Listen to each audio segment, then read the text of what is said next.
5, 4, 3, 2, 1. Materialize.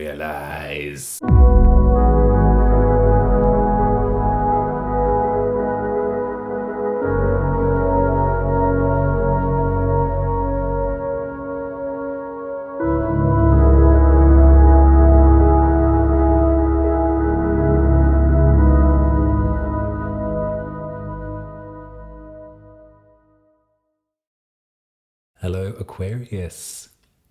Welcome to your horoscope for the final lunation of this trip around the zodiac. This full moon in Virgo happening on the 7th of March at 11:42 p.m. if you're in the southern hemisphere with me, feels like a real crescendo. If we think about Pisces as finishing things up and Aries beginning it all again, then this last full moon in Virgo is the accumulation of a cycle. There's a lot of great potential here for you, Aquarius, to release what you don't need anymore in order to prepare yourself for what's to come.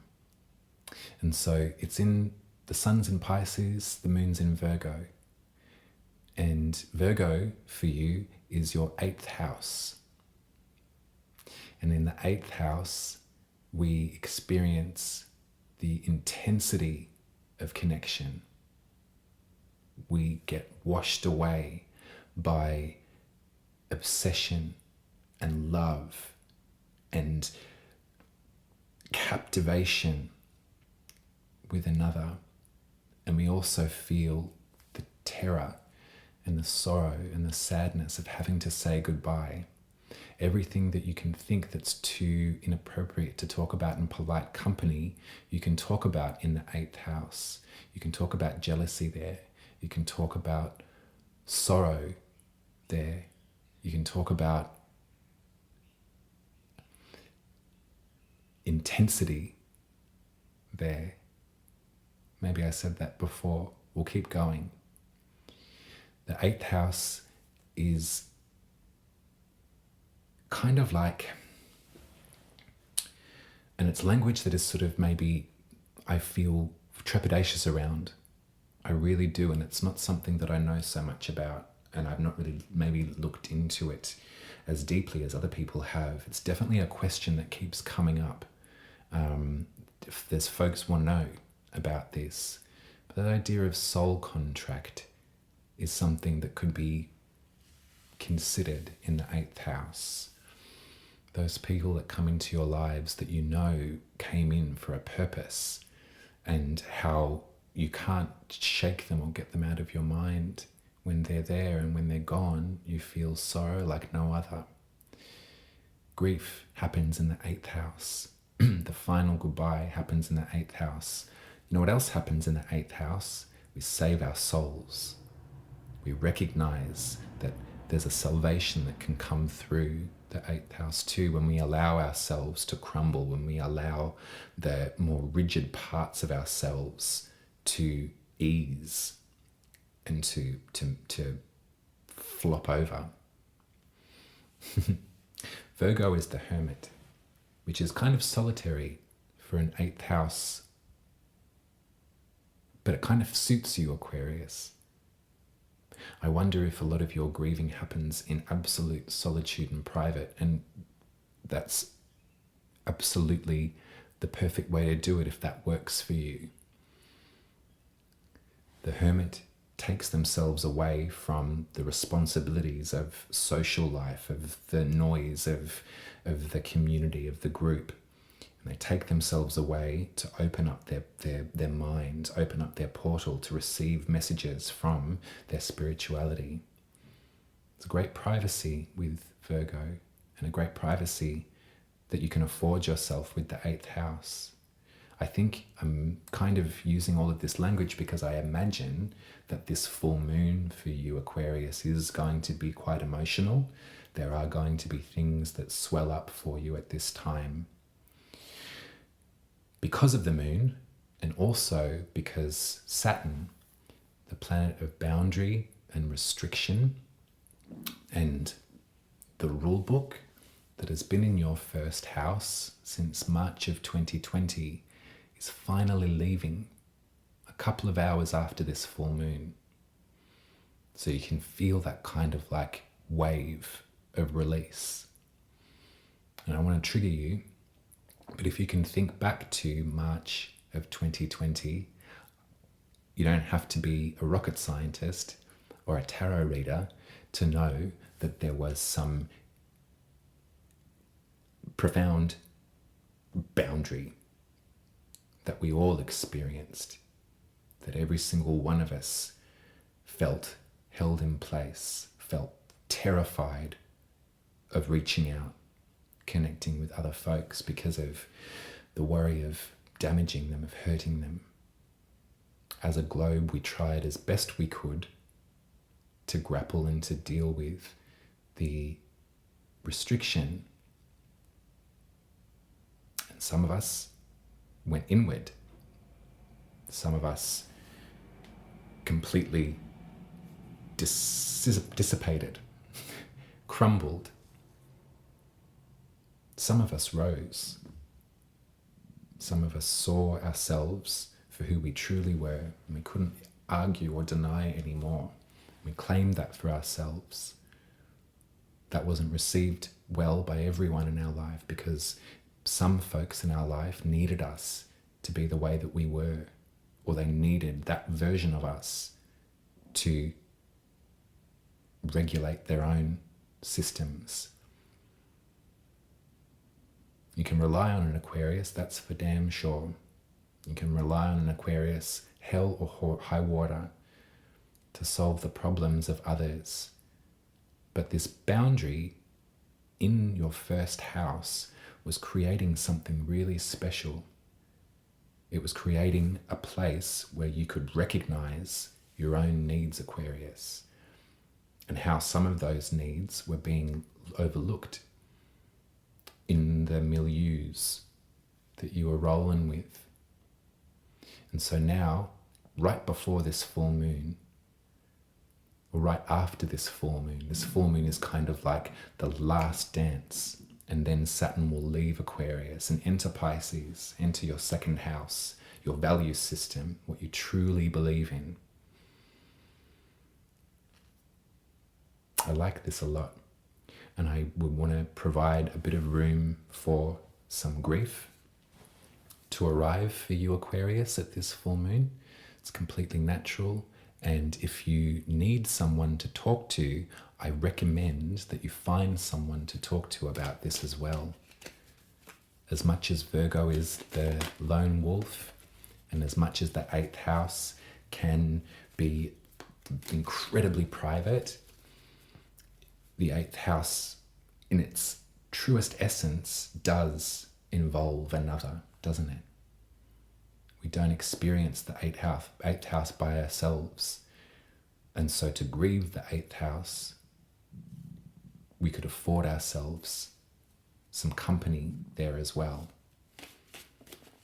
There might be some things that come up for you that are difficult to talk about with, you can't talk about these things with everyone.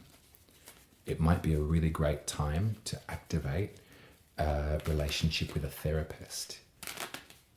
If you can, on the 7th of March, if you can really be honest with yourself and recognize that there is further conversation to have, then I would encourage you, with Saturn leaving your first, entering your second, it would be the perfect time to get your values in order. What do you truly believe in, and who can you talk to about it? Who will believe you, and who will provide you with space enough to be yourself? Therapy is brilliant. I highly recommend it.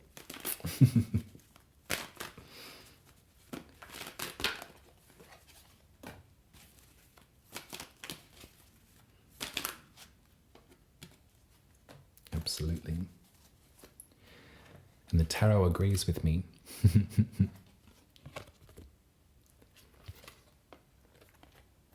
I have have the King of Pentacles here in reverse.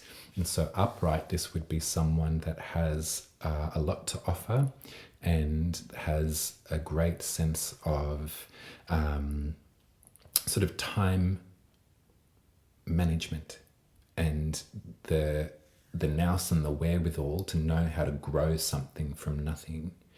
I feel that the King of Pentacles here is kind of reminding me of Virgo too. So if you think earth energy, you know, Virgo is mutable earth. So there's a groundedness there. There's also a malleability and a sort of like clay-like security that we can find in Virgo.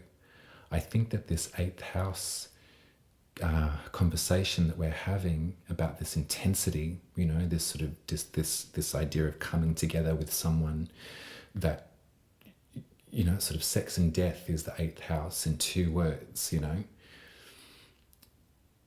I feel that this King of Pentacles in reverse is an individual that's not, that's someone who's not stable in their in themselves or in the way that they maybe relate and show up for other people.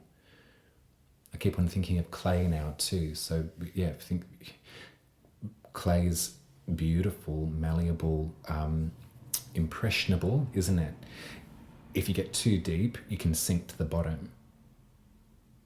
There's sort of like a feeling of like dragging down that I get with this King of Pentacles in reverse. It feels like a sinking sort of feeling.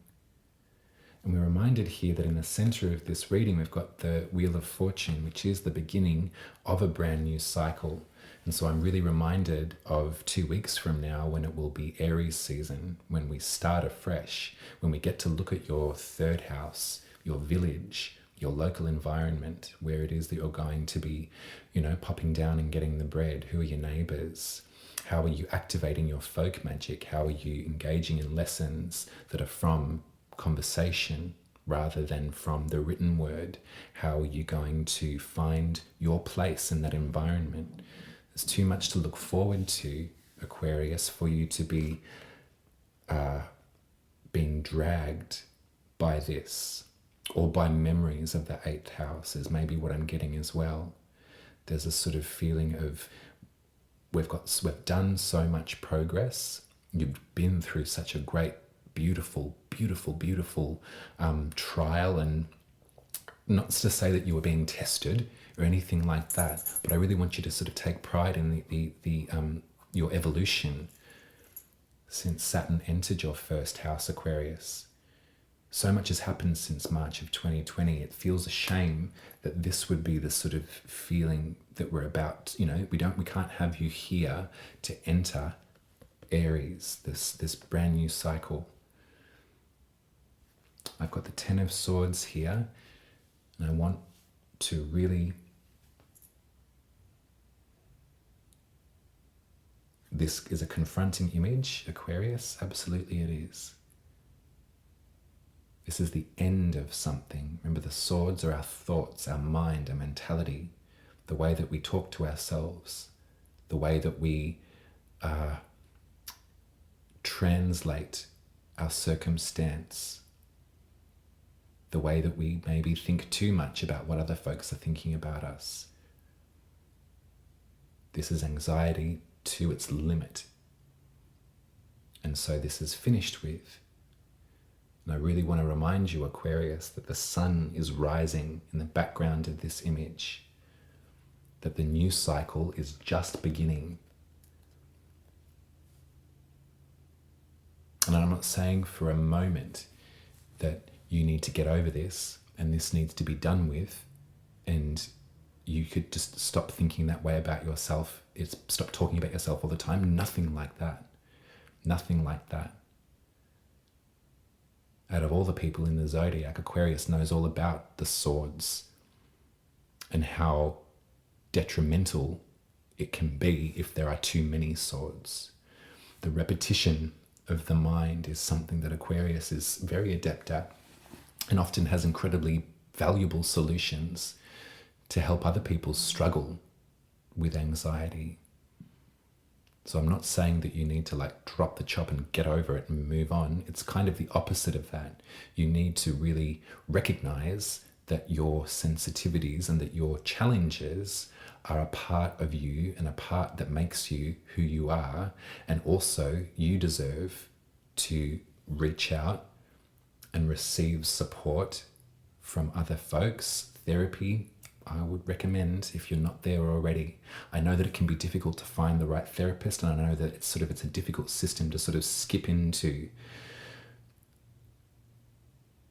But if you're not telling anyone, if you're not talking about this to anyone, then I can only imagine that those swords are just sort of banking up, particularly when you're sort of in company, perhaps with someone that doesn't have the stability to offer you, that is sinking themselves, you know, and let's send them a beautiful, great big wish. And I hope that they're going to be okay, because it's their responsibility too, as much as it is yours, to pull up from that space. But we don't pull up from this space by ignoring it even further and by clamping down and losing the words, not talking about it. We can't, because that's just going to make the swords sharper. I want for you to think about this Saturn as a release and a reminder. You know, it's at 29 degrees now, so it's almost like the last hurrah. It's like, what did you learn since March of 2020, Aquarius? Great. Let's take that and let's move that into our value system as we enter Aries season.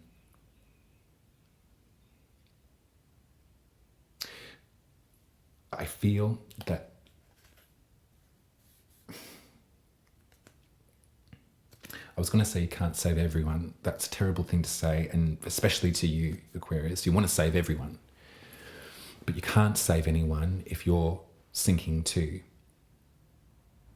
My therapist actually said to me that things like, just as an example, depression can feel like you're sort of sinking below the surface of a body of water, and you're doing all that you can to keep treading water, so you can see everyone else above that carapace, above the you know, they're above, going, you know, come this way, but you can't reach them because you're exhausted by just trying to keep floating. And so if you've got this other exterior, it feels like grief to me, I'll be honest with you, Aquarius, it really does. I hope that this isn't too forward in the way that I'm expressing this to you. You can't help others. We can all help each other at the same time. But it's a hard one, Aquarius.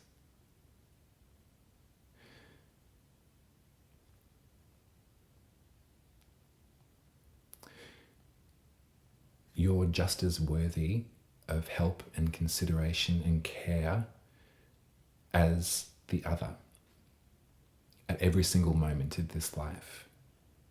And this continual pocketing of your needs or your worries or your internal structure, your internal mechanism, if that needs a bit of help, you can't pocket that away forever to help the other, because you're going to turn to dust. You know, you're going to run out of steam. So as we enter Aries season, 2 weeks, fresh new cycle, remember? I really want you to double down on your self-care. And that's not a solo enterprise. Talk to someone about it. Talk to someone who can receive that part of you with open arms and with an anchor for you. Much love to you, Aquarius. I will speak to you in 2 weeks at the new moon in Aries. Head to umaruby.com, get your birth chart read by me, or you can head to buymeacoffee.com/umaruby and put some tip money in the jar. I love you very, very much, and I'll see you in 2 weeks. Bye.